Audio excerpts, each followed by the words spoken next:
बिस्मिल्लाहिर्रहमानिर्रहीम, अस्सलाम वालेकुम, गुड मॉर्निंग। न्यू पाकिस्तान में आपको खुशामदीद कहती हूँ। मैं हूँ आपकी होस्ट आयशा जुल्फ़िकार। नाज़रीन, मौसम के हवाले से हम तकरीबन रोज़ बात करते हैं कि जी आज मौसम ऐसा है, कल मौसम ऐसा रहेगा या गुज़श्ता रोज़ मौसम ऐसा था। लेकिन बारिशों के बाद जो एक अच्छी चीज़ हुई है कि लाहौर का मौसम बहुत बेहतर हो गया है और जो एयर क्वालिटी इंडेक्स लाहौर का सबसे ख़राब जा रहा था उसमें बहुत बेहतरी आई है। बल्कि कल मैं एक न्यूज़ भी सुन रही थी कि ये बारिशों के बाद जो लाहौर की फ़ज़ाई आलूदगी है उसमें काफ़ी हद तक कमी आई है। तो ये बड़ी अच्छी खबर है और मेरा ख्याल है अब हमें कोशिश करनी चाहिए, अगर बारिशों ने आलूदगी कम कर दी है तो हम दोबारा से उस पॉइंट पर ना पहुँच जाएँ कि फिर से लाहौर पहले दूसरे तीसरे नंबर पे आ रहा हो कि आलूदगी में जो है ये सबसे आगे है लाहौर।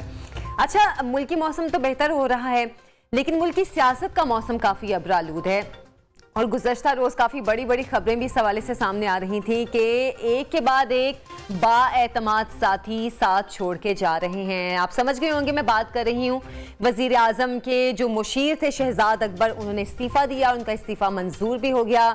आज के प्रोग्राम में इस पर भी हम डिटेल से बात करेंगे। साथ ही साथ कमसिन महानूर बच्ची जिन्होंने विंटर स्पोर्ट्स में सिल्वर मेडल हासिल किया, हमारे आज के प्रोग्राम में मेहमान होंगी और एक बाहिम्मत खातून से आपको मिलवाएंगे जो कि ट्रक चलाती हैं, अपने ख़ानदान की किफ़ालत भी कर रही हैं। अच्छा, इसके अलावा एक ऐसी खातून से भी आपको मिलवाएंगे जो कि फर्नीचर का काम करती हैं। काफ़ी मुनफरिद काम है क्योंकि हम अक्सर ख़वातीन के बारे में ये नहीं सोचते हैं कि वो फर्नीचर बनाती होंगी या फर्नीचर के हवाले से कोई काम करती होंगी। मतलब डिज़ाइनिंग में तो काफ़ी आ गए हैं लेकिन वैसे एक जनरली जहन में ये चीज़ नहीं आती है। अच्छा, हम आपको उन खातून से भी मिलवाएंगे और इसके अलावा मेकअप के जदीद रुझानात भी आज के प्रोग्राम में आपको दिखाएंगे भी और बताएंगे भी। तो सबसे पहले हम बात करते हैं सबसे बड़ी ब्रेकिंग न्यूज़ की कि शहजाद अकबर ने इस्तीफ़ा दे दिया और सिलसिले में पीर को यानी कि गुज़श्ता रोज़ अपने ट्विटर पैगाम में शहजाद अकबर का कहना था कि उन्होंने वज़ीर आज़म को अपना इस्तीफ़ा दिया है और वो नेक नियति से उम्मीद रखते हैं कि मुल्क में वज़ीर आज़म इमरान खान की क़यादत में पाकिस्तान तहरीक इंसाफ के मंशूर के मुताबिक एहतसाब का अमल जारी रहेगा। शहजाद अकबर ने मज़ीद कहा कि मैं अपना इस्तीफ़ा वज़ीर आज़म इमरान खान को मैंने भेज दिया है और उम्मीद है कि इमरान खान की ज़ेरे क़यादत एहतसाब का अमल जारी रहेगा। और उस पर वज़ीर आज़म का जो एक मुख्तसर सा रद्द-ए-अमल सामने आया, उन्होंने कहा कि शहजाद अकबर डिलीवर नहीं कर सके। ये तबसरा उन्होंने किया। मतलब बड़ी हैरत की बात है कि शहजाद अकबर को एहतसाब के नाम पर लेकर आए थे सामने कि वो एहतसाब करेंगे और काफ़ी इस सिलसिले में बैरून मुल्क भी राब्ते किए गए, जो साबिक वज़ीर आज़म थे उनको यहाँ बुलवाने के लिए भी, लेकिन शहजाद अकबर के हवाले से अभी कहा जा रहा है कि वो डिलीवर नहीं कर सके, उनका इस्तीफ़ा मंजूर भी हो गया है। अच्छा, इस तमाम तर सिनेरियो पे सूरत हाल पे हम बात करेंगे। सीनियर सहाफ़ी हैं, तज्ज़ियाकार हैं मज़हर अब्बास साहब, हमें उन्होंने ज्वाइन किया है। अस्सलाम वालेकुम मज़हर साहब, आपको खुशामदीद कहती हूँ प्रोग्राम में। जी वालेकुम अस्सलाम आयशा। मज़हर साहब, आप एक बाखबर सहाफ़ी हैं, काफ़ी सीनियर सहाफ़ी भी हैं, तज्ज़ियाकार भी हैं, आप तमाम इन चीज़ों पर आपकी नज़र होती है। क्या ये पहले से एक्सपेक्टेड था ये इस्तीफ़ा या फिर ये हालात बाद में ऐसे बने कि शहजाद अकबर को इस्तीफ़ा देना पड़ा? शुक्रिया। नहीं, मेरा ख्याल है कुछ इधर उधर से खबरें तो आ रही थी, उनकी तस्दीक नहीं हो रही थी, तरदीद अलबत्ता हो रही थी कि नहीं ऐसा कुछ नहीं है। और जिस तरह आमतौर पे होता है कि जब इस तरह की खबरें आती हैं और हमने देखा है कि बहुत सी चीज़ें जिन्हें स्पेकुलेशंस कहा जाता है, बहुत सी चीज़ें जिसकी बार बार तरदीद हो रही होती है वो अल्टीमेटली दुरुस्त साबित होती हैं। ये हमने मादी में देखा है बहुत। तो शहजाद अकबर साहब के हवाले से भी आ रहा था, नैब की परफॉर्मेंस के हवाले से बहुत ज़्यादा ख़ुद नैब जो है वो ज़ेर अताब था, ना सिर्फ ये कि सियासी हल्कों में बल्कि इवन अदालतों के भी जो फैसले हैं और जो रिमार्क्स हैं उससे भी नज़र आ रहा था।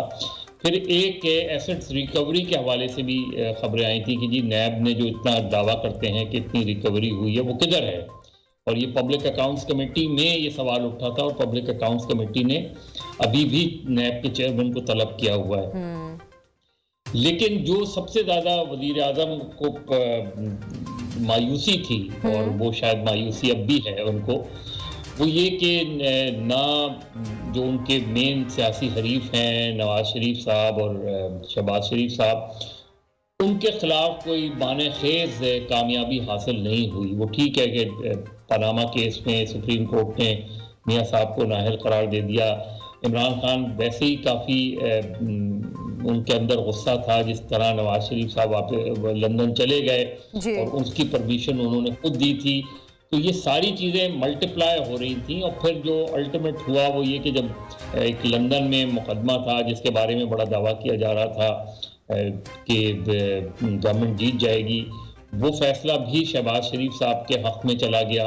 तो ये सारी चीज़ें हुई तो उसकी फिर वज़ीर आज़म को ये फिक्र हुई कि ये विद इन द गवर्नमेंट कोई प्रॉब्लम्स आ रही हैं, हमारी परफॉर्मेंस नहीं दी। और अगर आप वज़ीर आज़म का मुख्तसर जो जवाब है उसको देखें, उस पर गौर करें, तो ये बहुत भारी भरकम जुमला होता है कि वो डिलीवर नहीं कर सके। बिल्कुल। और ये भी कहा उन्होंने कि शायद उनको कोई दूसरी पोजीशन देनी चाहिए थी या ये पोजीशन नहीं देनी चाहिए थी, उनका ये काम नहीं था।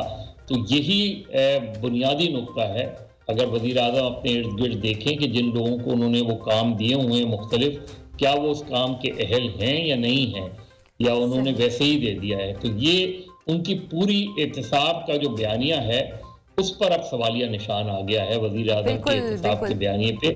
क्योंकि शहजाद अकबर एहतसाबी बयानिए के ओपनिंग बैट्समैन थे गवर्नमेंट के, तो अगर ओपनिंग बैट्समैन आउट हो गया है तो अब देखना ये कि वो बयानिया किस अंदाज में वज़ीर आज़म इमरान खान आगे बढ़ाते हैं। क्या ये पोजीशन ही वो ख़त्म कर देंगे या किसी दूसरे को लेकर आएंगे? अच्छा, ये सवाल बिल्कुल ही जो आपने आखिरी जुमला बोला, ये सवाल मेरे भी जहन में था कि तहरीक इंसाफ का जो अपना एहतसाब का बयानिया था ये उस पर ही सवालिया निशान हो गया, क्योंकि शहजाद अकबर साहब को तो लाए भी इसी चीज़ पर थे एहतसाब के लिए, और इस सिलसिले में जो बैरून मुल्क भी जो जायदादों के हवाले से आपने भी इसका जिक्र किया, उनको भी रिकवर करने के हवाले से बातें हो रही थी, या फिर साबिक वज़ीर आज़म को पाकिस्तान लाने की बातें हो रही थी। तो मज़हर साहब, क्या आप जो तहरीक इंसाफ के करीबी साथी हैं, क्या वो तहरीक इंसाफ की पॉलिसी से ही मुत्तफिक होते नजर नहीं आ रहे, इसलिए एक एक करके बाएतमाद साथी उनके साथ छोड़ते जा रहे हैं? देखिए, जो एहतसाब का बयानिया या जो वज़ीर आज़म के अपने जहन में था वो क्यों कामयाब नहीं हो सका? इसलिए कि उन्होंने कोई रिफॉर्म्स नहीं, शुरू में आते ही उन्हें नैब के अंदर मेजर रिफॉर्म्स करनी चाहिए थी, चाहे वो पार्लियामेंट के थ्रू करते या किसी के, उन्हें पुलिस रिफॉर्म्स करनी चाहिए थी, उन्हें प्रोसिक्यूशन अपनी ब्रांच जो नैब की है या पुलिस की, उनको बेहतर। तो अगर उनका एहतसाब का बयानिया था तो एहतसाब के बयानिए के हवाले से उनका कोई होमवर्क नज़र नहीं आया। बाकी चीज़ें तो छोड़ दें, लेकिन एहतसाब के बयानिए को वो किस तरह इम्प्लीमेंट करेंगे वो कोई होमवर्क नज़र नहीं आया। और 3.5 साल बाद भी वो एक कंफ्यूज नज़र आते हैं इस हवाले से कि वो अब वो इल्ज़ाम देते हैं कि जी नैब के पास कमज़ोर वकील हैं, जिन पे जो माफिया उनके बकौल हैं वो तगड़े वकील कर लेते। तो ये सारी चीज़ें उन्हें 2018 में तय करनी थी, देखनी थी। वो 22 साल इसी पर सियासत करते आए हैं, और 22 साल की सियासत में अगर कोई आदमी बगैर होमवर्क के एकदम उसको वो पावर मिल जाए तो फिर वही हुआ जो होना था। तो ये मेरा ख्याल है इमरान खान का सबसे बड़ा फ्लॉ जो नज़र आता है मुझे, वो ये कि बगैर तैयारी के वो ग्राउंड में उतर गए, और उसके बाद उनके पास ना सिलेक्शन ना टीम ऐसी थी कि जो डिलीवर करती, जो अब उन्हें नज़र आ रहा है आहिस्ता आहिस्ता। और शुरू में भी आप देखें कि 4 फाइनेंस मिनिस्टर तब्दील हो गए, 4 इंफॉर्मेशन मिनिस्टर तब्दील हो गए। ये सारी चीजें रिफ्लेक्ट करती हैं कि आपकी पहले तैयारी नहीं थी। अगर ये शुरू में आके गम और गुस्से के बजाय ठंडे मिजाज से नैब रिफॉर्म्स करते, ठंडे मिजाज से इलेक्टोरल रिफॉर्म्स करते, ठंडे मिजाज से पुलिस रिफॉर्म्स करते, ठंडे मिजाज से सिविल रिफॉर्म्स करते, तो आज इनकी गवर्नमेंट जो है बहुत स्मूथली चल रही होती। बिल्कुल। तो गुस्से में आके, एग्रेशन में आके आप तेज बॉल तो करा सकते हैं, लेकिन फिर आप टीम को आउट नहीं कर सकते, उसमें प्रॉब्लम्स आती हैं आपको। तो मेरे ख्याल में ये हर आदमी, हर जमात जो है अपनी गलतियों से सीखती है, और ये वक्त है इमरान खान साहब का कि वो अगले 1.5 साल जो उनके पास है उसमें उन गलतियों को जिस हद तक भी वो दूर कर सकें वो करें, बजाय इसके कि वो ये कहें कि मैं बाहर निकला तो मैं और ज़्यादा ख़तरनाक हो जाऊंगा। ये गुस्सा जो है ये सियासत में कभी कभार चलता है, लेकिन हर वक्त नहीं चलता। सही, बिल्कुल। अच्छा, बिल्कुल आपने सही कहा। अच्छा, इस पर अभी मैं शहजाद अकबर साहब के इस्तीफे के हवाले से एक और सवाल भी आपसे पूछना चाह रही थी कि कुछ खबरें ये भी थीं कि 2 रोज़ कबल शहजाद अकबर साहब को वज़ीर आज़म ऑफिस भी बुलाया गया, नाराज़गी का इजहार भी किया गया और साथ ही साथ वज़ीर आज़म ऑफिस की जानिब से ही उनको इस्तीफे का भी कहा गया। इन खबरों में भी क्या कोई सदाकत नजर आ रही है कि वज़ीर आज़म की जानिब से उनसे इस्तीफा मांगा गया? वो नजर आ रहा है। देखिए, जो वज़ीर आज़म का जवाब है उससे ये नजर आ रहा है कि इस्तीफा उनसे मांगा गया है। अगर वो ये कह रहे हैं वज़ीर आज़म के शहजाद अकबर डिलीवर नहीं कर सके, तो इसका मतलब ये है कि इन खबरों में खासी हद तक जो है वो ये खबरें दुरुस्त हैं कि उनसे इस्तीफा लिया गया है। और ख़ुद शहजाद अकबर के भी जो ट्वीट है या उनका जो बयान है उससे भी यही ज़ाहिर होता है, क्योंकि उन्होंने ये नहीं कहा कि उन्होंने कोई अपनी ज़ाती मसरूफियात की बिना पे इस्तीफा दिया है। उन्होंने यही कहा कि उन्होंने ज़ाहिर है वो अभी फौरी तौर पे पीटीआई ना छोड़ना चाह रहे हैं, ना कोई इधर उधर हो। ऐन मुमकिन है कि वज़ीर आज़म उनको कोई और जिम्मेदारी दे दे। तो ये चीज़ें अगर ये नहीं हुई और शहजाद अकबर के हवाले से कुछ दूसरी अगर खबरें आई जो कि मनफी हुई और वो तस्दीक शुदा हुई, तो फिर बहुत से और सवालात उठेंगे कि शहजाद अकबर अगर डिलीवर नहीं कर सके तो क्यों डिलीवर नहीं कर सके। जाहिर है जिस तरीके से वो प्रेस कॉन्फ्रेंस करते थे, जिस तरीके से वो स्ट्रांगली आके ये सारे दावे करते थे, यानी ये वो बिल्कुल उसी तरह दावे करते थे जिस तरह हमारे वज़ीर आज़म दावे करते हैं। तो ये जो दावे हैं, आपके पास अभी चीजें आई नहीं है, आपके पास ठोस शवाहिद आए नहीं हैं और आप बड़े बड़े दावे कर सकते हैं। आप खामोशी से, तरीका यही होता है कि अगर आपके पास बहुत मवाद है तो खामोशी से जाके आप उसमें रेफरेंस के हवाले से केस आप बना नहीं पाते, केस आप चला नहीं पाते, अदालतों से एडवर्स रिमार्क्स आते हैं और प्रेस कॉन्फ्रेंस में बड़े बड़े दावे किए जाते हैं। तो ये सारी चीजें इसने वज़ीर आज़म के ओवरऑल एहतसाब के बयानिए को जो है वो बहुत ज़्यादा ओवरऑल एहतसाब के बयानियों को धचका पहुंचा है। मज़हर साहब, बहुत बहुत शुक्रिया आपके वक्त का, आपके तज्ज़िये का। और आने वाले दिनों में जाहिर सी बात है ये बातें भी क्लियर हो जाएंगी कि शहजाद अकबर से इस्तीफ़ा लिया गया या उन्हें खुद दिया और क्या वजूहात थी, बल्कि एहतसाब अब पीटीआई के अंदर कैसे होगा ये भी बातें सामने आएंगी। अभी ब्रेक पे हम जाने वाले हैं, लेकिन ब्रेक के बाद आपको 2 ऐसी खवातीन से मिलवाऊंगी जो ऐसे काम करती हैं कि मर्द भी वो काम करते हुए घबराते हैं, लेकिन वो खवातीन बहुत बाहिम्मत हैं। आपको उनसे मिलवाना है एक ब्रेक के बाद।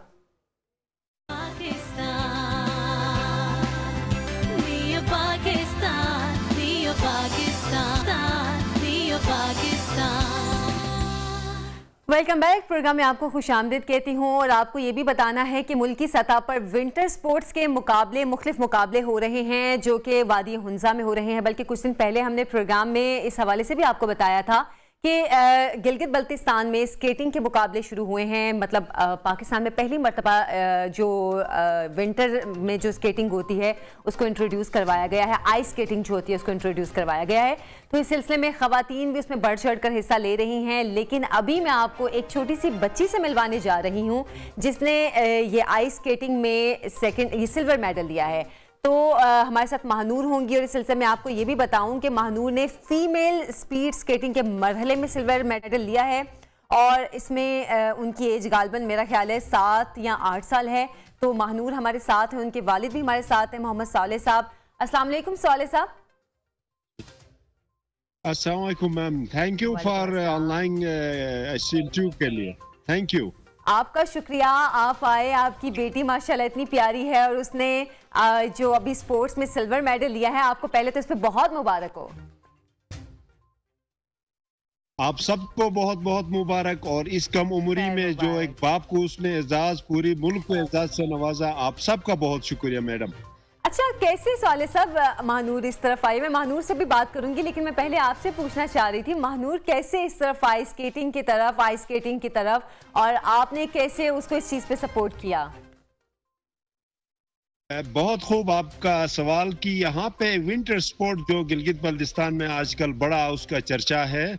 कोई काफी अरसे पहले से हुंजा में ये एक डिस्ट्रिक्ट है, वहाँ पे ये बहुत अच्छे तरीके से बन रही थी। लेकिन हमारा एक डिस्ट्रिक्ट है, डिस्ट्रिक्ट नगर, जो बिल्कुल हुंजा के सामने है। यहाँ पे पहली बार हमारे दरमियान में एक के पाकिस्तान सस्टेनेबल टूरिज्म के बानी हैं, हमारे दोस्त थे आफ्ताब राना साहब, उसने मशवरा दिया कि आप पहली बार ख्वातीन को लेके आप इसमें शमूलियत इख्तियार करें, शिरकत कर ले। गो कि मैं खुद एक माउंटेनियर, एक क्लाइंबर, एक पैराग्लाइडर हूँ।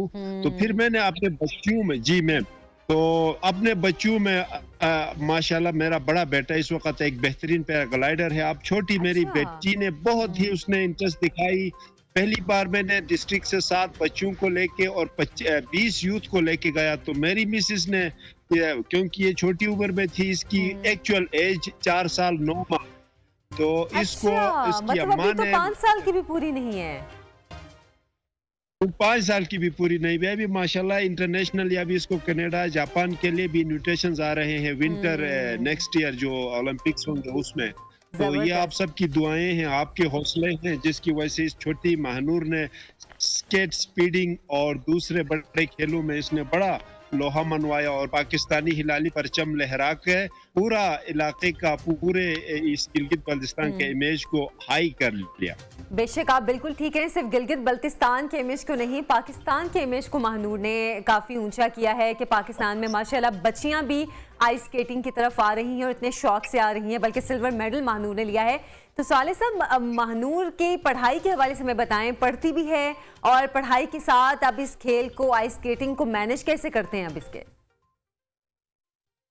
एक्चुअली अभी तक ये प्रॉपरली फॉर्मल स्कूल में दाखिला नहीं है। इसकी अम्मा भी एक टीचर है, वो घर पे इसकी ही तकरीबन केजी क्लास में इसको पढ़ा देती हैं। अभी बहुत मुश्किल से ये बस 2-4 अल्फाज याद कर सकती हैं अल्लाह के फजल से। लेकिन गिलगित बल्तिस्तान के हर बच्चे के अंदर, मर्दों के as a compare to male, ख्वातीन के अंदर बड़ी तजस्सुस, मतलब जो मेरे तजुर्बात है इनके अंदर बहुत ज्यादा है। इनके लिए अगर मौक़े फ्राहम हो, जैसा कि हमारा इमरान खान कप्तान साहब अगर मजीद इस तरह मौक़े दे दे, तो इंशाल्लाह वो दिन दूर नहीं, पूरे पाकिस्तान को, पूरे दुनिया भर में यही बच्चियां एक दिन आले से आले उस नमूने पे लेके जाएंगे। और ये गालिबन ये हमारे जीन्स में शामिल है। यहाँ की जो एडवेंचरस और थ्रिल जो लाइफ है, वो हमारी माएँ बच्चे शुरू बचपन से ही खेलती हैं। अभी भी हम इस वक्त हमारे यहाँ बेंगलोर में बर्फ पे हैं, माइनस इस वक्त -12 है जो अभी इस वक्त हमारी जो घड़ियों में बताए, फिर भी ये इस तरह। अच्छा चले, महानूर से भी मैं बात करना चाहूंगी। साले साहब, महानूर कैसी हैं आप? अल्हम्दुलिल्लाह सर, अल्हम्दुलिल्लाह, आपकी दुआ माशाल्लाह। महानूर आप तो बहुत प्यारी हैं। आप भी है, शुक्रिया। महानूर आपको आवाज आ रही है मेरी? आपको क्लियर आवाज आ रही है? हाँ सर, हाँ सर, कमर्शियात नहीं है सर। अच्छा महानूर, आप कैसे आपने स्टार्ट किया ये आइस स्केटिंग? दिल चाहता था या अब्बू ने कहा कि चलो आप भी इस स्पोर्ट्स में आओ और आप भी इस चीज को आगे सीखो? मामा ने कहा। अच्छा, मामा ने कहा था इसको मैदान में। ये तो बड़ी अच्छी बात है। अच्छा, महानूर को उर्दू नहीं आती? थोड़ा कुछ, बहुत कुछ। अभी अपनी मदर लैंग्वेज में भी थोड़ी, इतना उसकी एज का भी मामला है, और दूसरा बस वो थोड़ा बहुत कुछ बोलती है, ज्यादा नहीं। चलें, थोड़ी सी मैं महानूर से बात कर लेती हूँ, फिर मैं आपसे ही बात करूंगी। महानूर, आपको बहुत बहुत मुबारक हो, आपने ये सिल्वर मेडल लिया है। तो अब आगे क्या करने का प्लान है? और जापान में खेलूंगी सर। मैं जापान में खेलूंगी, कनाडा में। अच्छा, इंशाल्लाह इंशाल्लाह, हमारी भी दुआ है आप जापान, कनाडा, पूरी दुनिया में खेलें। जी जी, इनका एक और पैगाम भी है, वो सारे बच्चों को देना चाहती जी, जरूर जरूर। बिस्मिल्लाह, बिस्मिल्लाहिर्रहमानिर्रहीम। मेरा नाम महानूर। आओ हम सब मिलकर खेलें। आओ हम सब मिलकर खेलेंगे। पाकिस्तान का, चले हम सब मिलकर खेलेंगे, पाकिस्तान का नाम रोशन करेंगे। महानूर ने ये पैगाम दिया है तमाम बच्चियों को। साले साहब, आपका भी बहुत शुक्रिया। महानूर, आपका भी बहुत शुक्रिया, और हमारी दुआ है कि आप ऐसे ही कामयाब हों और पाकिस्तान का नाम भी रोशन करें। अच्छा तो जनाब, जैसे मैं ब्रेक से पहले एक मैंने लिंक भी दिया था कि आपको आज ऐसी ख़वातीन से मिलवाऊंगी जो कि वो काम करती हैं कि पहले ये सिर्फ सोचा जाता था कि मर्द ये काम कर सकते हैं, लेकिन ख़वातीन भी अब बहुत सी फील्ड्स में आ गई हैं ऐसे, जैसे कि अभी मैंने स्टार्ट में आपको बताया था, एक तो ट्रक चलाने के हवाले से, दूसरा फर्नीचर के हवाले से। फर्नीचर डिज़ाइनिंग अब बहुत आम हो गई है और अब हम देखते हैं कि सिर्फ मर्द ही नहीं, पाए तो फर्नीचर के शोरूम होते थे और सिर्फ मर्द वहाँ पे काम करते थे, लेकिन अब ख़वातीन भी इस फील्ड में मर्दों के शाना बशाना काम कर रही हैं, बल्कि अब तो इसकी बाकायदा डिग्री भी आ गई है फर्नीचर डिज़ाइनिंग की। क्या कैसे ख़वातीन ये फर्नीचर डिज़ाइन करती हैं? और ज़ाहिर है फर्नीचर डिज़ाइनिंग करने के हवाले से जहन में एक ये भी चीज़ आती है कि भारी भरकम लकड़ी को उठाना, उसको डिज़ाइन करना या उसको काटना, तो ये जहन में चीज़ें आती हैं। तो समरीन महमूद हमारे साथ मौजूद हैं आज स्टूडियोज़ में, उनसे बात करेंगे। अस्सलाम वालेकुम समरीन, कैसी हैं आप? ठीक ठाक। समरीन, मैं जैसे अभी बात कर रही थी कि जब फर्नीचर डिज़ाइनिंग की एक बात आती है तो जहन में आता है कि लकड़ी उठाई, उसको काटा, फिर उस पर डिज़ाइनिंग की, मतलब कैसे आप इस फील्ड में आई? मेरे ग्रेट ग्रैंड फादर का भी यही काम था, यूपी सहारनपुर से। मेरे चचा भी यही काम करते हैं, मेरे अब्बू का भी यही काम है, तो ये जनरेशनल है। I am fourth in the field of furniture in my family. तो मैंने वहीं से, हमने फैक्ट्री जाना, इतवार को चले जाना, तो उस तरह से हमेशा से ही देखा हुआ था। फिर जब यूनिवर्सिटी में आए तो हमने प्रैक्टिकली वो काम करना होता था, लकड़ी उठानी होती, जैसे स्टूडेंट्स बुक्स उठाते हैं तो हम लकड़ी उठाते थे, हमारे यहाँ होमवर्क में होता था कील लेके आने हैं। तो ये हमारे लिए इतना कॉमन और इतना ज़्यादा मेरे ख्याल से मेरे अंदर इंटीग्रेट हो गया था कि कभी मैंने फोकस नहीं किया कि मैं लकड़ी उठा रही हूँ या वजन उठा रही हूँ। अच्छा, मतलब क्योंकि आप इतनी धान पान सी है ना, स्मार्ट सी हैं, तो वो सोचते हुए भी थोड़ा सा जहन में आता है, अच्छा इतनी स्मार्ट सी लड़की इतनी हैवी लकड़ी कैसे उठा सकती है? तो कभी ऐसा फील नहीं हुआ कि इतनी भारी लकड़ी है, मैं किसी और से कहूँ कि उठा के यहाँ से यहाँ रख दे, फिर मैं इस पे कुछ काम करूँ? आप एक दफ़ा डिपेंड होने लग जाओ फिर तो आप हर चीज़ पे डिपेंड होने लग जाते हो। तो आपके अंदर इतनी मेरे ख्याल से मेरे अंदर हमेशा से इतना था कि मैं डिपेंड नहीं करती थी ज़्यादा, तो उसी तरह अपना उठाओ, जिस तरह यूनिवर्सिटी में ट्रेनिंग हुई, घर से हुई, फैक्ट्री से हुई, तो फिर आदत हो गई। हाँ, ये चीज़ भी। अच्छा, घर में जैसे आपने कहा कि आपकी फैमिली पूरी जो है वो इसी काम की तरफ है, तो कभी मतलब आपने इंटरेस्ट से उनकी बातें सुनती थी या इस चीज़ में इंटरेस्ट लेती थी कि अच्छा मैं भी फैक्ट्री जाऊँ, मैं देखूँ वहाँ पे कैसे फर्नीचर का काम होता है? तो उसके बाद फिर वो कहते हैं बंदे का एक शौक जो है वो घर का माहौल देख देख के भी बनता है, तो इस चीज़ पे भी आप फिर आएँ कि अच्छा अब मैं इसकी बाकायदा स्टडी करूँगी? अब मेरी फैमिली बिजनेस ओरिएंटेड है, तो ऊपर से वर्कशॉप तो जाना होता ही था, जब घर का काम हो तो आप जाते ही हो। ऐसे मैंने जब यूनिवर्सिटी के फर्स्ट ईयर में थी उसके बाद मुझे रियलाइज़ हुआ कि I need to have something of my own. तो आप जब अपना एस्टेब्लिशमेंट कर रहे हो तो फिर आपको दिख रहा है, काम की समझ भी आ रही है, फिर आप प्रोफेशनल डिग्री उसी चीज़ में ले लेते हो, तो ये ग्रोथ का बड़ा अच्छा मेरा पैटर्न बन गया। बिल्कुल बिल्कुल। अच्छा, अभी जैसे कि अभी आपकी पूरी फैमिली इस काम में है, फिर आपने इसमें आने का इरादा किया, तो घर वालों की सपोर्ट हुई कि अच्छा आप फर्नीचर डिज़ाइनिंग का काम कैसे करेंगी? क्योंकि मैं वही बात कही ना कि हम सिर्फ मर्दों के हवाले से सोचते हैं कि अच्छा मर्द जो हैं वो ये काम कर रहे हैं, या पहले ये सोच थी कि मर्द जो हैं वो फर्नीचर डिज़ाइनिंग कर रहे हैं, तो अब ख़वातीन इस तरफ आ रही हैं, तो घर वालों की कैसी एक सोच या उनकी अप्रोच क्या थी इस सिलसिले में? शुरू में मेरे अब्बू रिलक्टेंट थे क्योंकि ऑब्वियसली लेबर से बात करनी होगी और उन्हें सारा माहौल पता था कैसा था, तो लेकिन आपको ना अपने पे फेथ होना पड़ता है और फिर आपने वो प्रूव करना होता है कि जो आप कर रहे हो, आप कर रहे हो, वो हो रहा है, काम आ रहा है, फिर लोगों को भी आप पे फेथ आता है, फिर घर वालों को भी आप पे फेथ आता है। तो ये पहला स्टेप आई गेस, अपने पे फेथ है, फिर रिजल्ट्स लाना होता है। ये बात तो है, ये तो है, पहले आपको खुद पे कॉन्फिडेंस होना चाहिए कि अच्छा मैं ये काम कर सकती हूँ, और उसके बाद फिर आप जब वो काम करके लोगों को डिलीवर करते हैं तो फिर लोगों को आप पे कॉन्फिडेंस होता है। तो इस सिलसिले में समरीन, अभी तक आपने क्या क्या कुछ किया है? मैंने शुरू काम किया था कि मैं अपना ही बिजनेस शुरू करूं। उसमें बहुत ज़्यादा आपको एक तो सेटबैक आता है, आपको क्रिटिसिज्म आता है, आपकी अपनी फैक्ट्री के लोग कहते हैं कुड़ी दी शादी करा के किधर लेके आ गए। आप वेंडर्स को बिजनेस दे रहे होते हो और वेंडर कहते हैं बाजी अभी तक यही हो, काम ही करे, I am bringing you money, I am bringing you business, what are you even saying? तो माशरा काफ़ी एक्सेप्टेबल नहीं होता इवन, तो ये बात मैं निगलेक्ट नहीं करूँगी कि हमें आप सेटबैक मिलते हैं, हमें क्रिटिसिज्म मिलता है, एक्सेप्ट नहीं करते लोग, तो आपको बड़ा फोकस्ड रहे कि अपने गोल पे ना आगे बढ़ना होता है। तो शुरू में मैंने फर्नीचर डिलीवर करना शुरू किया था, लेकिन मेरा एक शौक इंटीरियर डिज़ाइन का बेसिकली ज़्यादा था। तो इंटीरियर डिज़ाइन में बेसिकली आपके rugs, curtain, accessories, flooring, styling, everything it comes together. तो bringing the space together and furniture was a part of it. वो मेरी expertise थी and then the design skills and bringing that all together just it's my passion I guess. अच्छा समरीन, कभी खुद भी हथौड़ी से वो मतलब कील हथौड़ी से वो जैसे वो काम करते हैं, कभी खुद भी ये किए?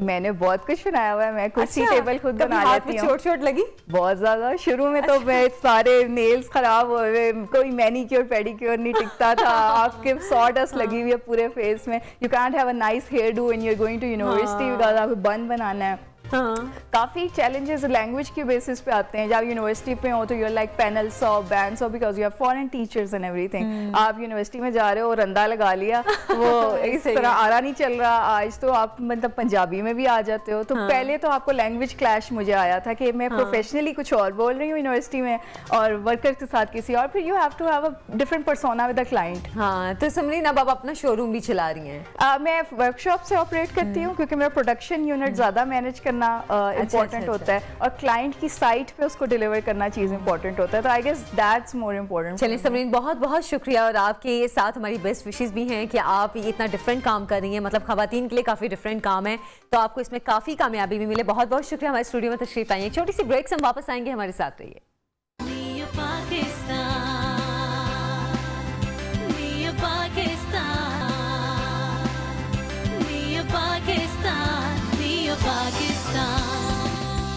Welcome back. प्रोग्राम में आपको खुशामदीद कहती हूँ। नाज़रीन, हमारी धरती की खवातीन बहुत जफाकश और मेहनती हैं और जैसे कि मैंने पहले ब्रेक से पहले आपको समरीन से भी मिलवाया, वो फर्नीचर डिज़ाइनिंग का काम कर रही हैं। हालांकि जैसे कि हम ये सोचते हैं कि फ़र्नीचर बनाना, उसके जो भी आर्ट उसमें होता है वो मर्दों का काम होता है, लेकिन अब ख़वातीन भी इन कामों की तरफ आ रही हैं। अभी आपको एक ऐसी खातून से मिलवाने जा रही हूँ जो डंपर चलाती हैं। मतलब हम डंपर, ट्रक या इस तरह की बड़ी हैवी जो गाड़ियाँ होती हैं उनके बारे में सोचते हैं कि सिर्फ मर्द ये चला सकते हैं, क्योंकि हम ख़वातीन तो उनके पास से गुजरते हुए भी डरती हैं। लेकिन रुखसाना से मैं आज आपको मिलवाऊंगी जो इतनी जफाकश खातून हैं, वो डंपर चला रही हैं और कैसे चलाती हैं मैं उनसे ही बात करूंगी। अस्सलाम वालेकुम रुखसाना, कैसी हैं आप? आप सुनाओ कैसे हो? मैं अल्हम्दुलिल्लाह ठीक हूँ। रुखसाना, डंपर चलाने का ख्याल आपको क्यों आया? बस हम बैठे थे घर में, हमें जैसे बेरोजगार थे, हमें पता चला ये कोई काम चल रहा है तो हम यहाँ आए। हमारा इंटरव्यू हुआ, इंटरव्यू के बाद हमें ट्रेनिंग दी गई 6 महीनों की। ट्रेनिंग दी हमें, कार पे ट्रेनिंग, फिर हमें वीगो पे दी, फिर हमें सेजोर पे दी ट्रेनिंग, फिर हमें ऑन द जॉब पे लगा लिया 6 महीनों की ट्रेनिंग के बाद। अच्छा, 6 महीने की ट्रेनिंग के बाद आपको काम पे रख लिया। तो जिन्होंने काम पे रखा उन्होंने नहीं कहा कि भाई हम खातून को क्यों रखें, यहाँ पे तो सिर्फ मर्द ही काम करते हैं? बहुत सी खवातीन थी ना, इसलिए उन्होंने काम पे रखा। वो बोले हमने इधर न्यू काम किया है। तो रुखसाना, आपने क्या पहले गाड़ी चलाना सीखी हुई थी? क्योंकि एक छोटी गाड़ी चलाना तो और एक्सपीरियंस होता है, इतना बड़ा ट्रक चलाना तो मैं कहती हूँ वो उसके ऊपर चढ़ते हुए वैसे दिल घबरा रहा होता है। तो आपने ये चला कैसे लिया? हमने तो कभी सोचा ही नहीं था हम इतना बड़ा ट्रक चलाएंगे। हमने कभी ख्वाब में भी नहीं सोचा था। हमें ये भी नहीं पता था ये दरवाजा कैसे खुलता है, कार का दरवाजा। फिर माशाल्लाह हम इस एग्रो कंपनी में आए, हमें ट्रेनिंग दी, हमें बताया ये हर चीज का। फिर हमें पता चल गया ये दरवाजा कैसे खुलता है, गाड़ी कैसे स्टार्ट होती है और कैसे चलाई जाती है, इसके कैसे गेयर लगते हैं, ब्रेक कैसे लगते हैं। फिर हमें पता चला ट्रेनिंग के बाद, हमें बताया गया हर बात। फिर हमें जॉब दी गई। अच्छा। तो रुखसाना, ये तो काफ़ी मुश्किल काम था क्योंकि छोटी गाड़ी को, जैसे मैं बात करी थी, उसका चलाने का एक्सपीरियंस और होता है, उसको खड़े करना, पार्क करना। लेकिन जो बड़ी गाड़ी है उसको तरीके से पार्क करना पड़ता है, उसमें लोडिंग करनी पड़ती है चीज़ों की या उतारना पड़ता है। ये सब चीज़ें आपने सीखी, ये भी आप खुद करती हैं सब काम?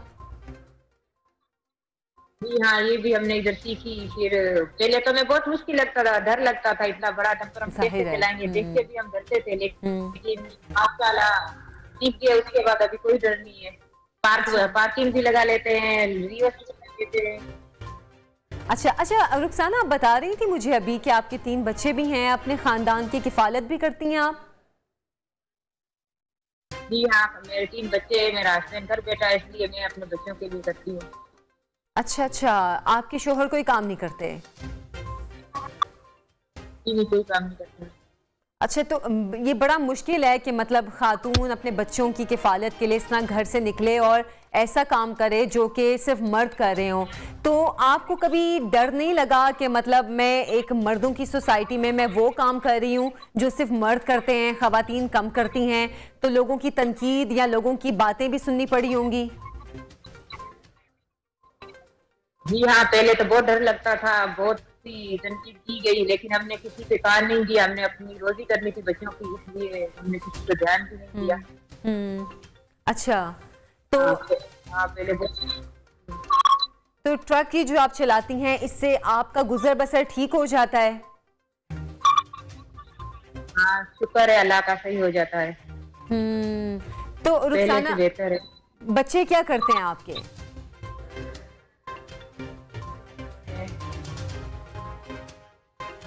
रुखसाना से गालिबन हमारी लाइन भी मुनक़ता हुई है। रुखसाना लेकिन बहुत बाहिम्मत खातून है, जैसे कि वो बात उनकी मैं सुन रही थी। मैं कह रही थी कि छोटी गाड़ी चलाना ही बड़ी हिम्मत की बात होती है, लेकिन इतना बड़ा ट्रक चलाती हैं, उसको लोड करती हैं और उसको पार्क करती हैं, सारे काम खुद करती हैं, तो उनकी हिम्मत को हम सलाम पेश करते हैं। एक छोटी सी ब्रेक से अभी हम वापस आएंगे, हमारे साथ रहिए।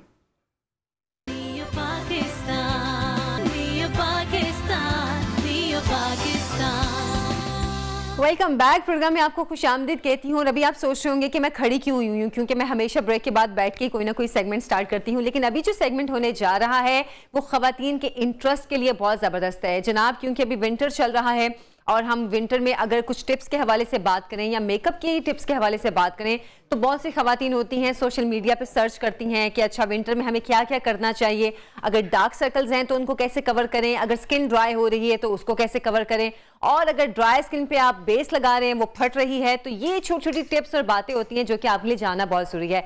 अभी मेरे साथ मौजूद हैं ब्यूटिशियन मुतीबा हैं, उनसे हम मेकअप के कुछ टिप्स भी लेंगे और साथ साथ विंटर के हवाले से भी कुछ टिप्स लेंगे। अस्सलाम वालेकुम मुतीबा, कैसी हैं आप? मैं ठीक हूँ, आप कैसी हैं? और मैं भी ठीक ठाक हूँ। तो आपसे मेरा ख्याल है हम जल्दी स्टार्ट भी कर लेते हैं साथ साथ, क्योंकि हमारे प्रोग्राम का टाइम भी कम है। अच्छा, पहले मुतीबा तो मैं जानना चाह रही हूँ कि विंटर में डे मेकअप और लाइट मेकअप में क्या डिफरेंस होता है? विंटर एंड समर में, डे एंड नाइट मेकअप में मोस्टली विंटर हो समर हो यही डिफरेंस होता है कि डे में हम लाइट मेकअप करते हैं, ग्लॉसी लुक देते हैं, जबकि नाइट में हम डार्क की तरफ जा सकते हैं। अच्छा, समर में भी सेम चीज होती है? हाँ जी, वो चलता है, लेकिन हम बेस पे डिफरेंस होता है कि हमने बेस किस तरह बनानी है, क्योंकि ज्यादातर बेस क्रैक हो जाती है, समर में ज्यादा ये इश्यूज होते हैं। हम स्टार्ट भी कर लेते हैं, हम साथ स्टार्ट करते हैं, क्योंकि हमारे पास दो मॉडल्स भी हैं, तो मेरा ख्याल है एक पे डे का हो जाएगा, एक पे नाइट का हो जाएगा। सबसे पहले हमारे पास ये स्किन है, स्किन बेबी स्किन है, बट स्टिल इनके यहाँ पे हल्का हल्का रेडिश है, डार्क स्पॉट्स है, हमने उनको कैसे कवर करना है बिल्कुल डिस्कस करते हैं।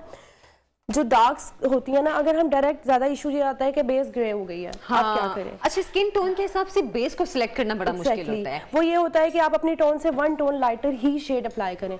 लाइटर मतलब डार्क में नहीं जाना, आपने लाइट में जाना है, ठीक है। और ऐसा नहीं है कि आप 2-3 शेड लाइट करें, 2-3 शेड लाइट नहीं करना है, ओनली वन टोन लाइट जाना है। मतलब अब जिन खवातीन को बेस के हवाले से अगर इशू होते हैं, आप स्टार्ट करें। अच्छा जी, अब इस चीज का जरूर पता होना चाहिए। जैसे डार्क स्पॉट्स हैं, यहाँ पे रेडिश है, तो हम उसके ऑरेंज पिगमेंट लगाएंगे ताकि वो स्किन का कलर बैलेंस हो जाए साथ। अच्छा अच्छा, ठीक है, बहुत लाइट सा। हम कोई लिप कलर भी यूज कर सकते हैं, जरूरी नहीं है कि आप कंसीलर ही यूज करें।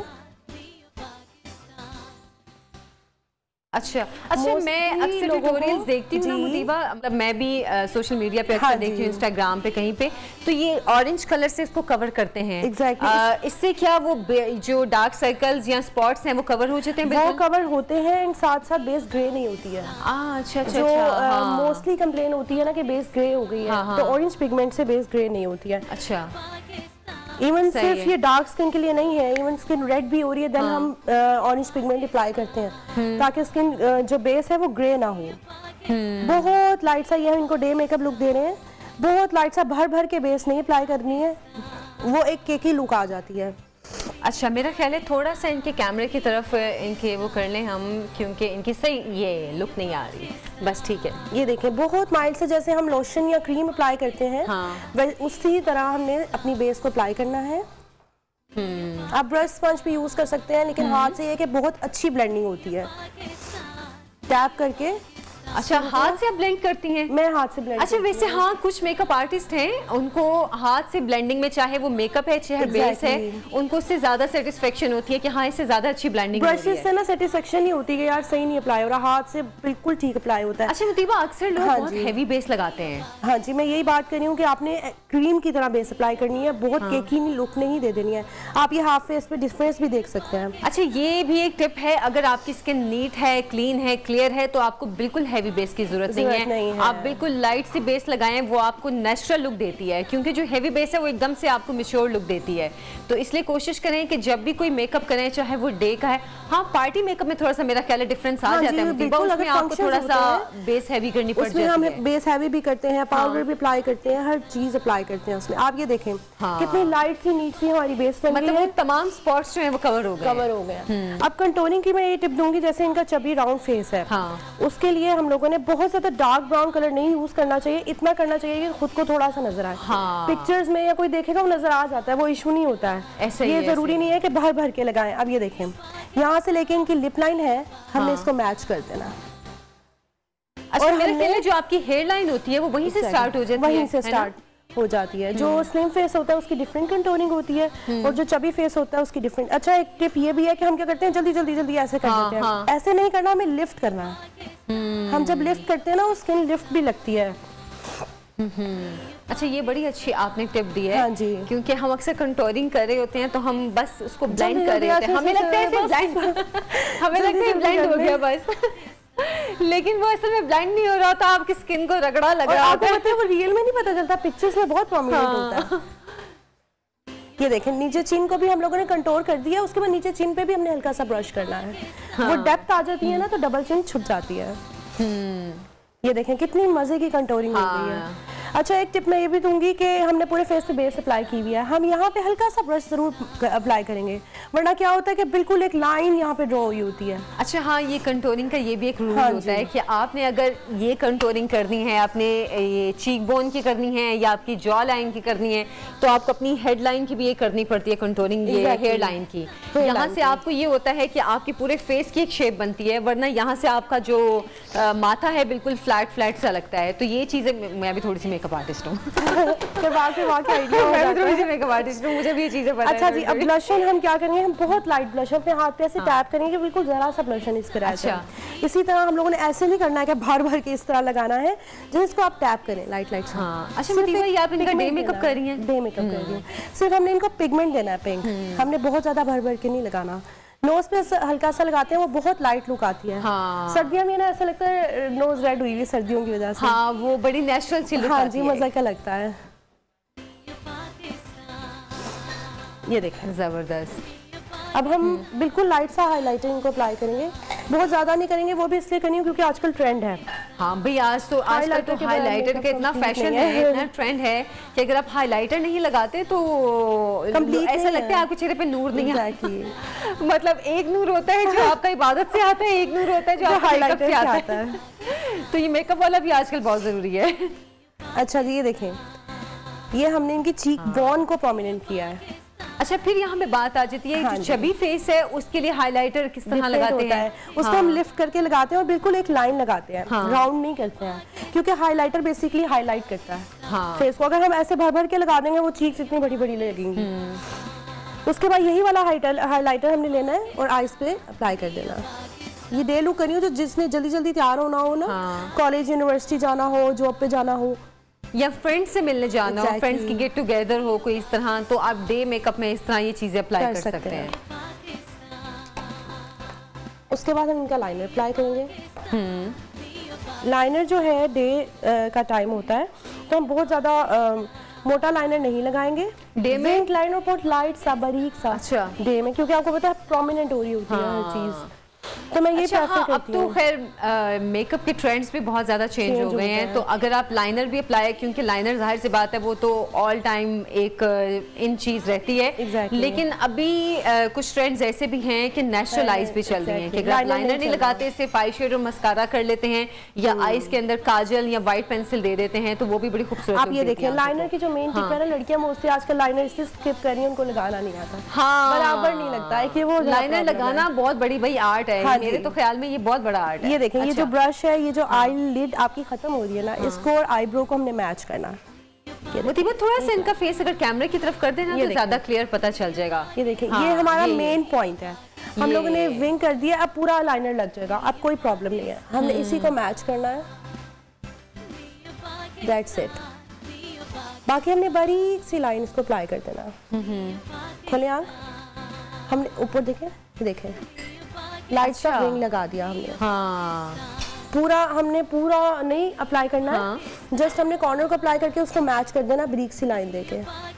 That's it. मतलब डे में अगर आप मेकअप कर रहे हैं तो बारीक सा आपने लाइनर लगाना है। और इनकी आईज गोल है, आईज को एनहांस करते हैं। एग्जैक्टली, और इनकी आईज गोल है, इस वजह से मैंने विंग लाइनर लगाया, वरना आप छोटा भी लगा सकते हो। अच्छा, ये एक ट्रिक भी है जो कि बहुत ज्यादा सीखने की जरूरत होती है कि आपकी आईज की शेप क्या है। एग्जैक्टली, अक्सर लोगों की पफी आईज होती हैं, अक्सर लोगों की राउंड आईज होती हैं, अक्सर की लंबी होती हैं, तो वो आईज के अकॉर्डिंग आपको लाइनर लगाना बहुत जरूरी है। अब इनकी राउंड थी ना, विंग्ड हो गया, वो आईज लंबी हो गई है। क्योंकि कुछ लोगों को विंग लाइनर पसंद आता है, उनकी आईज की शेप ऐसी होती है कि विंग उन पे सूट नहीं कर रहा होता लाइनर, लेकिन वो चाहते हैं कि बस विंग लाइनर ही लगाएं क्योंकि वो खूबसूरत लगता है। जाहिर सी बात है, लोगों को पसंद एनहांस हो जाती है। हाँ। अच्छा जी, जैसे इन्होंने लिपस्टिक लगाई हुई है, कलर भी अच्छा लग रहा है ऑलरेडी, बट इसको हम हल्का सा ना लाइट करेंगे।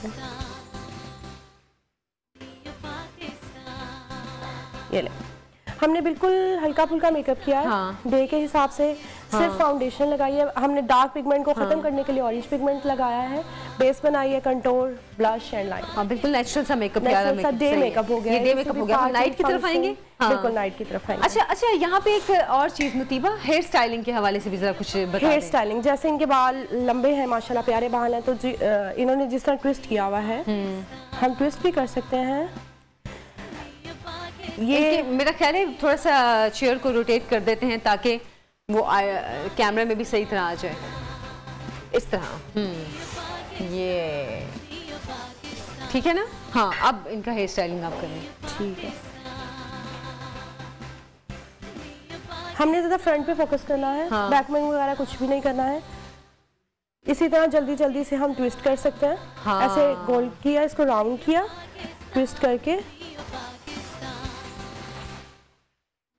ये देखें कितने मजे की ट्विस्ट हो गई। नीट सी लाइट स्टाइलिंग इतनी आ गई है, और ऐसी मतलब ठीक है पहले भी थी, लेकिन अब लोगों को अवेयरनेस बहुत ज्यादा हो गई है, लड़कियों को पता है। अच्छा, एक टिप मैं दूंगी, ये लड़कियां क्या करती हैं, बहुत अच्छा आगे से हेयर स्टाइल बनाया तो उसको ऐसे करके पिनअप कर लेती हैं। थोड़े से बालों को उठाएं एंड उसके नीचे इस तरह पिनअप कर दें। अच्छा, ये मेरा ख्याल है हम यहाँ से दिखा दें। ये अच्छा, ये ट्विस्ट करके ये हमने ट्विस्ट कर दिया, आपने कान के पीछे कर देना है, इसके ऊपर नहीं पिनअप करना है, थोड़े से बालों को उठा के नीचे को करना है। वो बहुत मजे की जो है ना वॉल्यूम लुक आती है। ये देखें, जबरदस्त। अच्छा, ट्विस्ट आप एक ही साइड से भी कर सकते हैं, दो साइड से आपकी अपनी चॉइस है, लेकिन एक साइड का मेरा ख्याल है ज्यादा अच्छा लगता है। अच्छा, या एक साइड से बाल आगे कर दिए एंड एक साइड से पीछे कर दिए। ये फाइनल लुक हो गई, डे लुक आपकी मेकअप की। मतलब हेयर स्टाइलिंग तो आप कई तरह की कर सकते हैं, लेकिन हम लोगों ने जाहिर सी बात है प्रोग्राम का टाइम भी कम है, तो एक जल्दी जल्दी सी डे लुक हमने देने की कोशिश की है ताकि आपको आइडिया हो सके कि विंटर में डे लुक कैसे आप तैयार कर सकते हैं अपनी। एक छोटी सी ब्रेक से हम वापस ले आएंगे और उसके बाद नाइट लुक मेकअप की कैसी होती है वो भी आपको दिखाएंगे। हमारे साथ रहिए।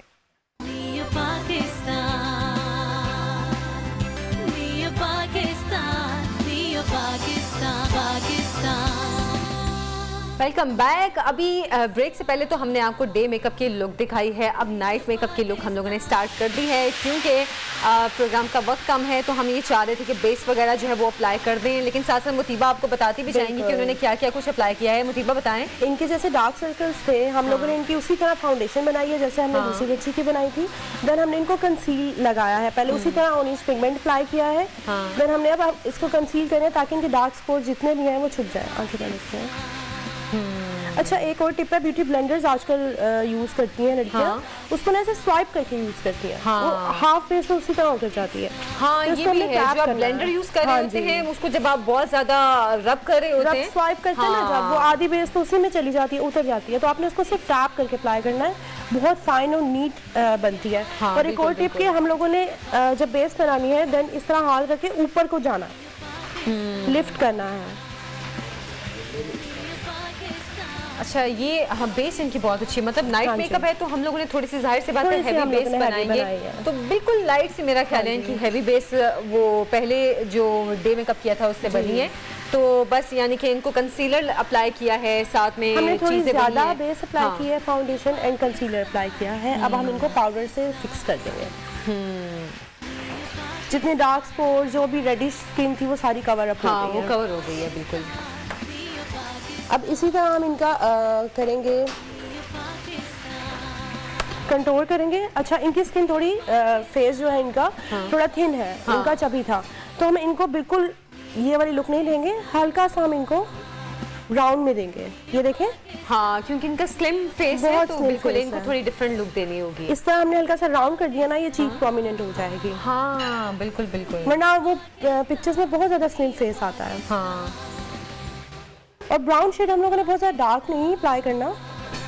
अच्छा, मीडियम ब्राउन। जो स्किनी फेस या स्लिम फेस होता है उसके लिए तो वाकई आपको बहुत ज्यादा ब्राउन की जरूरत नहीं होती है। ये ज्यादातर पिक्चर्स के लिए ही वैसी जरूरत होती है, वो भी थोड़ा सा अगर आपका ब्रॉड फेस हो तो जरूरत होती है आपको कंटूरिंग की थोड़ी ज्यादा, वरना हल्की कंटूरिंग अगर आप करें तो पिक्चर में वो बड़ी अच्छी लुक आती है। इसी तरह इसी ब्रश को हमने कंटूरिंग ब्रश को, और अब तो हम वैसे भी सब पिक्चर्स के जमाने में ही जिंदा हैं। ऐसे ही पिक्चर अच्छी ना आए तो हमारी जान निकलने वाली हो जाती है। अच्छा, ये क्यों अच्छी नहीं आई? तो इसलिए पिक्चर का अच्छा आना जरूरी है। छोटे छोटे पॉइंट्स होते हैं जिनकी वजह से पिक्चर्स खराब हो जाती हैं। हाँ, ऐसे ही है, ऐसे ही है। अच्छा, इनकी थोड़ी सी आपने नोज कंटूरिंग भी की है, उसी ब्रश से ही कर दिया आपने। ये शाम का इन्होंने इवेंट पे जाना है शाम के, तो हम इनका करेंगे। अब हम इनकी आईज को कंट्रोल करेंगे। बेसिकली जो आई बोन होती है ना, ये आईलिड बोन होती है, इसमें हम इसको ज्यादा प्रोमिनेंट करते हैं। हाँ, ये देखें। अच्छा, इनकी आईज की शेप डिफरेंट भी है ना उनसे? बिल्कुल डिफरेंट है। उनकी हुडेड आईज थी, इनकी हुडेड नहीं है, इसलिए हम इन पे हल्का सा भी कुछ भी अप्लाई करेंगे तो वो प्रोमिनेंट होगा। अच्छा जी, साथ साथ आपको हमारे किचन से भी आवाज़ें आ रही होंगी। वो जैसे मैंने एक दिन बोला था ना, शू की आवाज़ मुझे आई थी, तो मेरा ध्यान चला कि अनम हमारे किचन में आ चुकी हैं। अनम, कैसी हैं आप? ठीक, आप कैसी हैं आयशा? मैं ठीक हूँ। आज क्या बना रही है? जितनी आग की आवाज़ें आ रही है, मैंने कहा कि वो एकदम शू की आवाज़ें आई, मैंने फटाफट चूल्हा बंद कर दिया। हाँ। ताकि अटेंशन डिवर्ट ना हो, लेकिन मैं चाह रही हूँ कि आपकी अटेंशन मेरी तरफ डिवर्ट हो, इस वजह से मैंने ये किया था। बार जा रही थी आपकी तरफ, आवाज़ें आ रही जा रही है। रूबजा के किचन में पेशावरी चरसी कढ़ाई। अच्छा, तो मैंने कहा आज आपकी तरह शहर को टच ऑन कर लेते हैं थोड़ा सा। तो पेशावरी कढ़ाई में सिंपल रेसिपी है, तो इजी से जल्दी से बनने वाली है, 10 से 15 मिनट में रेसिपी रेडी। अच्छा, चलिए आपको भी मैं साथ साथ इन्वॉल्व करूंगी, लेकिन हम दोबारा से मेकअप की तरफ भी हम आते हैं। अच्छा, अभी आप क्या मुतीबा कर रही हैं? अच्छा जी, हम लोगों ने कंट्रोल किया, आइज कंट्रोल की एंड उसको हाईलाइट कर दिया। इसको कंट्रोल करके बीच की लिड को हम लोगों ने हाईलाइट कर दिया, जो घरों में लड़कियां आराम से इजीली कर सकती हैं। अब इनका हम थोड़ा डिफरेंट आईलाइनर लगाएंगे। अनम, अभी आप मेरा ख्याल है इधर ही आ जाए, अगर आपकी कुकिंग वाला कोई ऐसा मसला नहीं चल रहा कि जिसमें आपका खड़ा होना जरूरी है।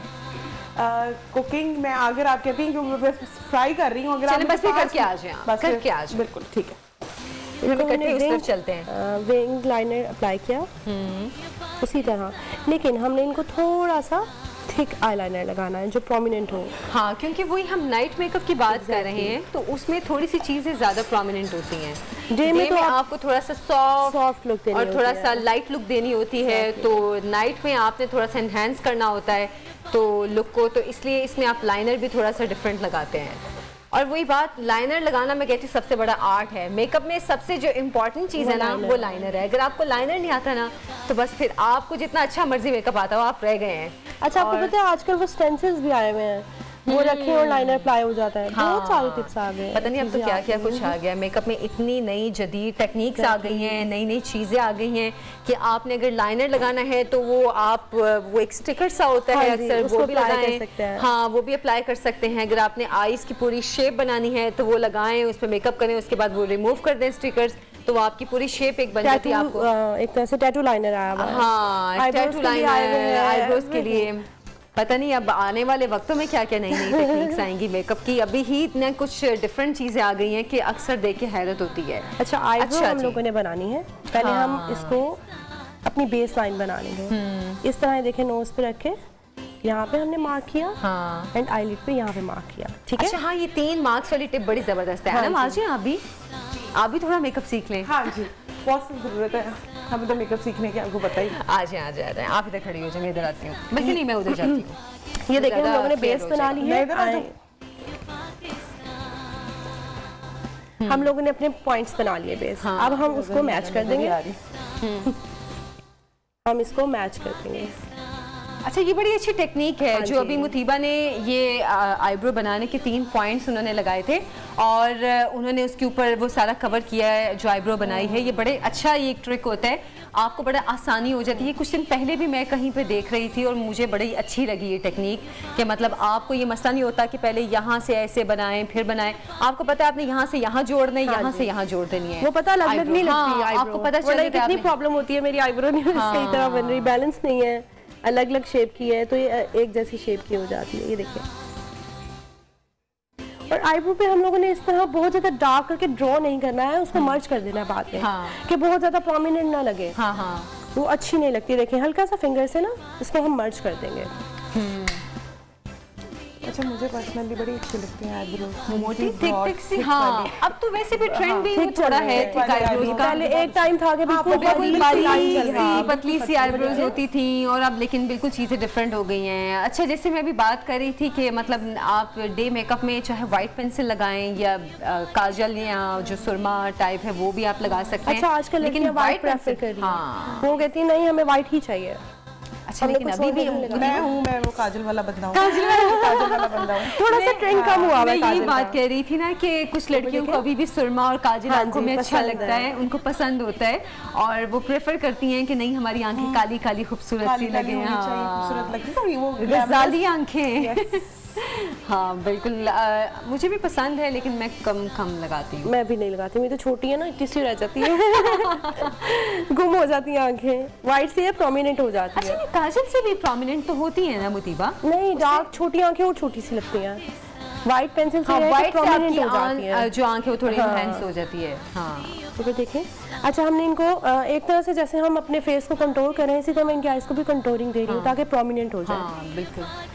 ये देखिए, अब मैंने पहले ब्राउन से कंट्रोल कर दिया, पूरी आईज प्रोमिनेंट हो गई। अब हल्का सा मैं उनको नीचे रेड टच, मरून या रेड टच दे दूंगी।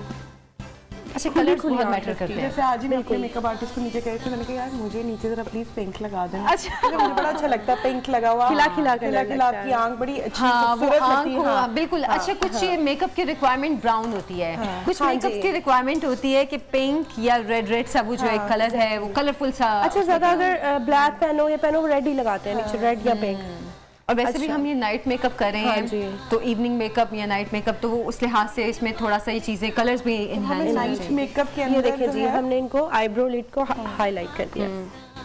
आप ये कहती हैं? मैं कहती नाइट मेकअप में हमें ज्यादा थोड़ी बेस की टोन थोड़ी ब्राउन में रखनी चाहिए या थोड़ी व्हाइटिश में रखनी चाहिए? वो कलर टोन पे डिपेंड करता है। जैसे मेरा रंग जरा फेयर है तो मुझे अच्छा लगता है कि थोड़ा ब्राउन टोन में मेकअप करना, तो क्योंकि मुझे ऐसा लगता है कि गोरा मेकअप करेंगे तो स्क्रीन आपकी अच्छी नहीं आती, वो ब्लास्ट करके आएगा। हाँ, क्योंकि रात में लाइट्स भी होती हैं बहुत ज्यादा, तो वो लाइट्स आपको मजीद ब्लास्ट कर देती हैं। हाँ बिल्कुल। अच्छा, रात का फंक्शन है तो मैं इनको प्रॉपर हाईलाइट कर रही हूँ। हाँ, वो जरा शाइनी फेस अच्छा लगता है। हाँ, ऐसा ही है। अच्छा, ये चीज़ भी अब मतलब समझने वाली है कि डे में आप कम हाइलाइटर यूज़ करते हैं क्योंकि डे लाइट वैसे ही उसको इन्हांस करती है, और नाइट मेकअप में या इवनिंग मेकअप में आपको थोड़ा सा ज़्यादा करना पड़ता है क्योंकि वो जो लाइट्स आप जिस भी इवेंट में जा रहे हैं वहाँ पे लाइट्स के अकॉर्डिंग वो एडजस्ट हो जाता है। अच्छा, हाँ, वो मुतीबा जैसे कि मैं पूछ रही थी कि उनका चबी फेस था तो आपने बिल्कुल ऐसे एक लाइन हाइलाइटर की लगाई थी।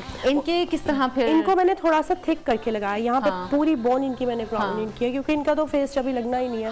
उनका चबी था, इस वजह से मैंने बहुत डर के थोड़ा थोड़ा करके लगाया था। अच्छा, इनको आप स्माइल करो।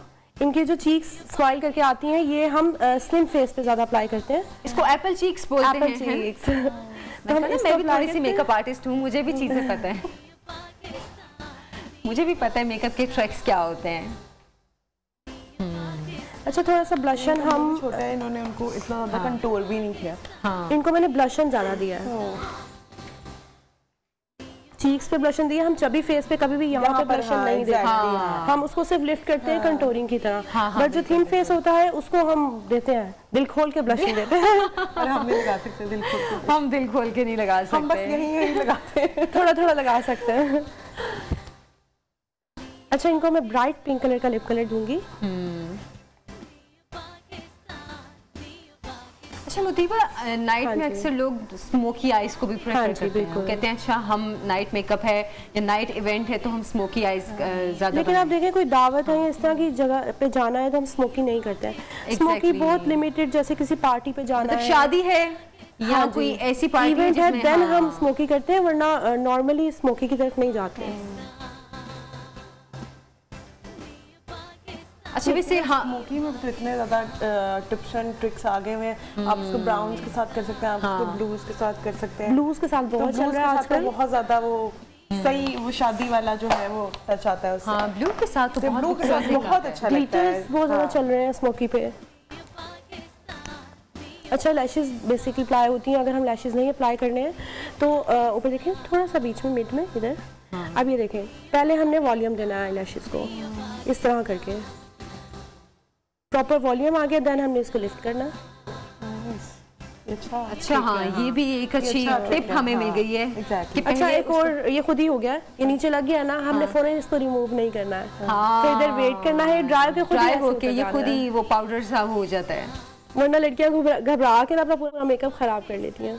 ऊपर देखें, और मेरे साथ हमेशा यही होता है, जिंदगी में कभी इतना अच्छा मैं लाइव वो मस्कारा नहीं कर सकती अदर देन वो लगे ना जब तक। हाँ, लगता है जरूर यार, तो यहाँ लग जाता है बिल्कुल नोज की तरफ। मेरी बात यहाँ लाइन मस्कारा लगने का क्या मकसद है? और आंखों के ऊपर भी लग जाता है, यहाँ मेकअप खराब हो जाता है। ये लगने का कोई रीजन नहीं है यहाँ पर, बस अपनी नजर लग जाती है। हाँ, मैंने कितना अच्छा मेकअप किया, अपनी नजर लग जाती है। ऊपर देखें, बस नीचे इसी तरह सेम हमने जिस तरह उस लैशेस को किया, बस ऑलमोस्ट इनका मेकअप भी डन हो चुका है। हाँ, मैंने बहुत माइल्ड सा लेकिन थोड़ा प्रोमिनेंट मेकअप किया इनको। आप देख सकती हैं कि लिप कलर मैंने बहुत, मेरा ख्याल है हम दोनों अपने मॉडल्स को यहाँ पे खड़ा होकर इनका मेकअप दिखा भी देते हैं। आप भी यहाँ आ जाए, अच्छा ग्लैमरस लुक आ रही है। ये इनका डे मेकअप है और उनका नाइट मेकअप है, तो डिफरेंस काफी ज्यादा है। मतलब एक डिफरेंस जो प्रॉपर मतलब जिसको बोलते हैं ना, एक लुक दी गई है नाइट, लेकिन डे में ये होता है थोड़ा सा लाइट सा लगता है। इनका सिर्फ लाइनर नेचुरल सा, हाँ, इनका सिर्फ लाइनर है एंड थोड़ी सी प्रोमिनेंट लिपस्टिक अप्लाई किया हमने। हाइलाइटर भी बहुत माइल्ड किया है, पीच कलर का हमने ब्लशिंग किया है, पिंक नहीं किया है। पिंक बहुत ज्यादा प्रोमिनेंट होता है और हमने इनका लिफ्ट में किया है। हाँ। लेकिन इनका हमने हर चीज प्रोमिनेंट में किया है, हाइलाइटर भी अप्लाई किया है, वो आईलिड पे भी किया है। हाँ। लिप कलर जो हमने वो प्रोमिनेंट अप्लाई किया है, तो ये थोड़ी बेसिक डिफरेंसेस होती हैं। हाँ बिल्कुल बिल्कुल। तो चले, आपको ये पता तो चल गया कि डे मेकअप और नाइट मेकअप में डिफरेंस क्या होता है और इसमें क्या क्या चीजें आप अप्लाई कर सकते हैं, क्या नहीं कर सकते। कुछ टिप्स और ट्रिक्स भी हमने लेने की कोशिश की है मुतीबा से। मुतीबा, आपका बहुत बहुत शुक्रिया, आपने इतने अच्छे अच्छे मेकअप हमें करके दिखाए हैं। आपको दोबारा भी जरूर इनवाइट करेंगे इंशाल्लाह। अब एक छोटी सी ब्रेक से हम वापस आएंगे, हमारे साथ रहिए।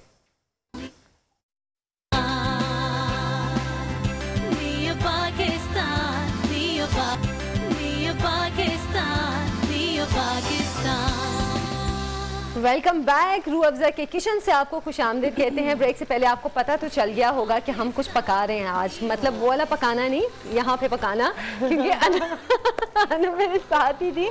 अनम अब बता दें हम पका के रहे हैं जी। आज जैसे कि मैंने आपको बताया था कि आज हम पेशावरी चरसी कढ़ाई बना रहे हैं। तो चरसी कढ़ाई जो है वो मैंने आपको पहले ही बताया था कि बड़ी जल्दी बनने वाली है, हार्डली 10 से 15 मिनट में जो है हमारी कढ़ाई वो रेडी हो जाती है। सिंपल तकरीबन 1 से 1.5 किलो चिकन था, उसको पहले मैंने ऑयल के अंदर फ्राई कर लिया। जब वो बिल्कुल गोल्डन हो गया मैंने उस चिकन को निकाल लिया। उसके बाद जो फ्राइड ऑयल वाला चिकन था वो डाला, उसमें वो फ्राइड चिकन ऐड किया, जिंजर गार्लिक पेस्ट ऐड की, तकरीबन 8 से 10 टमाटर नॉर्मल साइज के ऐड किए और लहसुन अदरक डालकर उसको पकने के लिए छोड़ दिया। इसमें प्याज नहीं डलता ना प्याज कुछ भी नहीं। और मसालों में भी सिर्फ 2 चीजें डलती हैं, वो एक है नमक और दूसरी है काली मिर्च। काली मिर्च, दैट्स इट। उसके अलावा हरी मिर्च का इसके अंदर कमाल होता है। अच्छा जी, सिंपल जब आपने टमाटर डाल दिए, टमाटर डालने के बाद आपने उसको पकने के लिए छोड़ देना है। जब पानी बिल्कुल ड्राई हो जाए, एंड पे आपने जो है काली मिर्चें और नमक डालना है कढ़ाई में, और हरी मिर्चें और अच्छा एक चीज और भी, अनम काली मिर्चें अक्सर लोग पहले ही डाल देते हैं। मेरा ख्याल है वो हंडिया को काला कर देता है। आपने काली मिर्चें जो है वो एंड पे डालनी है, आपने बिल्कुल भी स्टार्टिंग में नहीं ऐड करनी। अच्छा, क्योंकि हमने काली मिर्च की भी क्वांटिटी बहुत थोड़ी रखी है, तो अब इसके अंदर जाएगी ये हरी मिर्च, ठीक है, जो बेसिकली इसका टेस्ट जो है इनहेंस करेगी। ज्यादा सॉल्टी, सॉरी मैं आपकी बात काट रही हूँ, असल में जो हंडिया का जो टेस्ट बढ़ाती है वो हरी मिर्च है। बिल्कुल, हाँ जी। तो ये जो है हरी मिर्च डाल दी है। अब फाइनल जो है इसको डिश आउट करेंगे। अच्छा, इसके अंदर बिल्कुल कोई दही नहीं डलती, किसी किस्म का प्याज नहीं डलना, कोई चीज नहीं डलनी। ये 4-5 चीजों से जो है ये चरसी कढ़ाई। पठानों की जो डिशेज होती है उनका ये फायदा होता है, कोई मसाले नहीं डालने, कोई कुछ नहीं डालना, जल्दी डालना, बस टमाटर डालें, अदरक लहसुन डालें, बिल्कुल, और नमक और काली मिर्चें डालें, बस हंडिया तैयार है। ये बड़ी मजेदार हंडिया होती है, और ये मतलब ज्यादा वो भी नहीं होती, वो क्या कहते हैं उसे, इतनी ज्यादा जो स्पाइसी भी नहीं होती। प्लस जो है सबसे जो इम्पोर्टेंट बात है वो ये है कि जल्दी बन जाती है। अब ये चिकन है, अब अगर ये गोश्त हो तो थोड़ा सा टाइम ज्यादा ले लेगी, लेकिन क्योंकि ये चिकन है तो चिकन जल्दी पक जाता है, इस वजह से तो ये जो है। लेकिन आज एक मसला हुआ, आपको पता है वो क्या हुआ है? क्या? वो ये हुआ कि आपके वहाँ पे बातों में मेरी जो कढ़ाई है वो थोड़ी सी जरा थोड़ी नीचे लग गई, बातों के ब्राउन हो गई। मतलब लेकिन मैंने इसका टेस्ट चेक किया, टेस्ट वाइज बिल्कुल परफेक्ट है। क्योंकि ये जो अक्सर पठानों की डिशेज होती हैं वो ब्राउन नहीं होती, हाँ, वो बिल्कुल वाइट सी होती हैं। तो अनम को मैंने वहाँ बुला लिया, हम बातों में लग गए, और फिर उसके बाद वो हंडिया पक के तो बस थोड़ी सी पक गई, हाँ, ज्यादा पक गई। तो इसलिए आपने अनम की डिश के कलर पे नहीं जाना, वैसे टेस्ट पे जाना है। हाँ, ठीक है जी। अब ये जो है बिल्कुल अच्छा, ऑयल जो है इसके अंदर बहुत कम जाएगा, तकरीबन आप देख लें कि इसके अंदर जो है बिल्कुल भी कम ही ऑयल है, बिल्कुल भी ज्यादा ऑयल नहीं है इसके अंदर। अच्छा, इस चीज में मैं ये भी बताऊँ ना, जब दुम्बा बनाते हैं ये लोग, तो दुम्बे में भी ऑयल नहीं डालते, क्योंकि उसकी जो चक्की होती है, जो असल में जिसको दुम्बा बोलते हैं, हम तो चक्की बोलते हैं, लेकिन असल में दुम्बा उसको बोलते हैं, तो जो चक्की होती है वो उसी का वही ऑयल छोड़ देती है। अच्छा, और ऊपर से इसको अदरक से गार्निश करेंगे, ठीक है। मैं पेशावर गई थी एक डॉक्टर के पास, तो उन्होंने मुझे बताया कि असल में जो दुम्बा होता है ना, वो जिसको चक्की बोलते हैं, वो दुम्बा वो होता है। अच्छा, जिसको वो जो चर्बी का बिल्कुल दुम्बा कढ़ाई वो होती है, क्योंकि उसकी अपनी ही चर्बी के अंदर उसको पहले चर्बी को पिघलाया जाता है, फिर उसके अंदर गोश्त को फ्राई किया जाता है, दुम्बा वो होता है। तो उसका वो फ्लेवर, और वो मेरा ख्याल है कि हर किसी के टेस्ट बर्ड पर भी नहीं आता। हर बंदा जैसे मैं हूँ, मैं तो बिल्कुल ही मटन नहीं खाती, लेकिन वो बंदा जो कि मटन बड़ा शौक से खाता है, प्रॉब्ली उसके भी हिसाब से अलग से ही होती है कि टेस्ट बर्ड पे आ रही है कढ़ाई की नहीं आ रही। तो ये 2 अलग अलग ऑप्शंस है आपके पास। मुझे काम में ऐसी बातें सुनने को मिलती है ना कि मैं अक्सर सीरियस खड़ी हूँ तो मुझे हंसी आ जाती है। बहरहाल, अच्छा जी, ये जबरदस्ती जो आज की अनम, क्या नाम था इसका? पेशावरी चरसी कढ़ाई। मेरे काम में बातें कर रहे हैं। पेशावरी चरसी कढ़ाई है ये। अलम, इसकी रेसिपी मेरा ख्याल है बच्चा थे एक बार, फिर हम चलिए जल्दी से बता दें। सिंपल चिकन 1.5 किलो चिकन था, उसको ऑयल में फ्राई करके आपने अलग से रख लेना। उसके बाद ऑयल में चिकन डालना है, लहसुन अदरक पेस्ट डालनी है, आपने टमाटर डालने हैं इसके अंदर, और नमक डालकर और हरी मिर्च डाल के आप इसको पकने के लिए छोड़ दें। जैसे ही पानी ड्राई हो जाएगा, साथ ही आपने इसके अंदर जो है तकरीबन 1 चम्मच के करीब आपने इसमें काली मिर्च ऐड करनी है, और जिसको पकाना है। पानी जैसे ड्राई हो जाएगा, ऑयल ऊपर आ जाएगा, तो आपने हरी मिर्च डाल के उसको गार्निश करना। और जबरदस्त डिश आपकी तैयार हो गया। आपने अनम की तरह छोड़ के नहीं जाना, बिल्कुल भी छोड़ के नहीं जाना। ये छोड़ने की वजह से मेरी ब्राउन है थोड़ी सी, वरना ये बिल्कुल वाइट सी डिश होती है। चलें जी, जबरदस्त हमारी आज की डिश भी रेडी है। प्रोग्राम का वक्त भी खत्म हो गया है, हमें इजाजत दें। अल्लाह हाफ़िज़।